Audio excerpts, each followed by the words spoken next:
నమస్తే, welcome to Y news.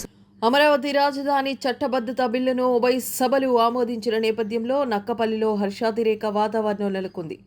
హోంమంత్రి వంగలపూడి అనిత నివాసం వద్ద నాయకులు కార్యకర్తలతో కలిసి సంబరాలు నిర్వహించారు. మంత్రి కేక్ కట్ చేసి స్వీట్లు పంచుతూ ఆనందాన్ని పంచుకున్నారు. జై అమరావతి, మన రాజధాని, మన అమరావతి అంటూ నినాదాలతో నక్కపల్లి మారుమోగింది. సారిపల్లిపాలెం మంత్రి నివాసం నుంచి నక్కపల్లి ఆర్టీసీ కాంప్లెక్స్ వరకు మంత్రి అనిత ఆధ్వర్యంలో భారీ బైక్ ర్యాలీ నిర్వహించారు.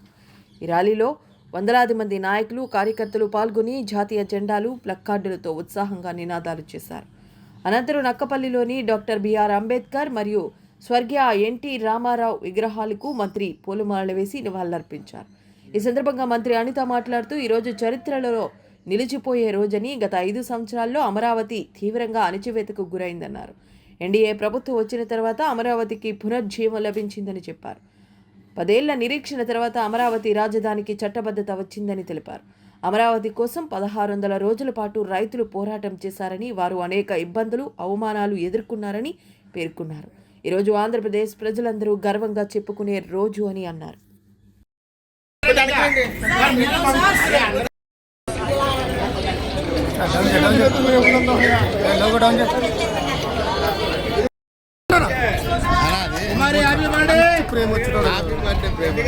అమరావతి ప్రేమ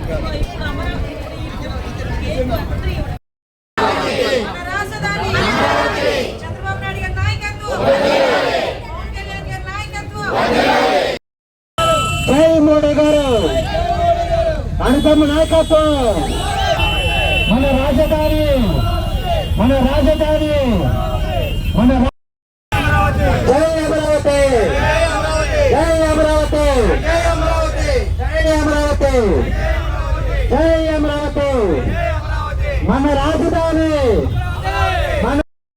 మన రాజధాని, జై అమరావతి, జై అమరావతి. జై అమరావతి. దయచేసి ఒక్కసారి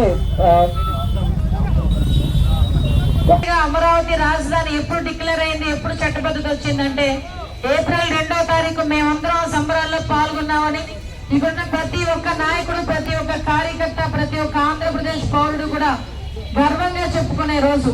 మీ అందరికీ తెలుసు, ఆ రోజు ఇదే అమరావతి డిక్లరేషన్ అయిన తర్వాత అప్పుడు ప్రతిపక్ష నాయకుడిగా ఉన్న జగన్మోహన్ రెడ్డి, నేను 33,000 ఎకరాలు ఉండాలి, నడిబొడ్డులో ఉండాలి, నేను కనుక అధికారంలోకి వస్తే కేంద్ర ప్రభుత్వం ఇచ్చినా ఇవ్వకపోయినా నా డబ్బులతో నేను కట్టేస్తానని చెప్పి ఆ రోజు ఎలక్షన్ లో గెలిచి ఆ తర్వాత సీఎం అయిన తర్వాత నుంచి ఎలాంటి ప్లేట్ ఫిరాయించడం మీ అందరికీ తెలుసు.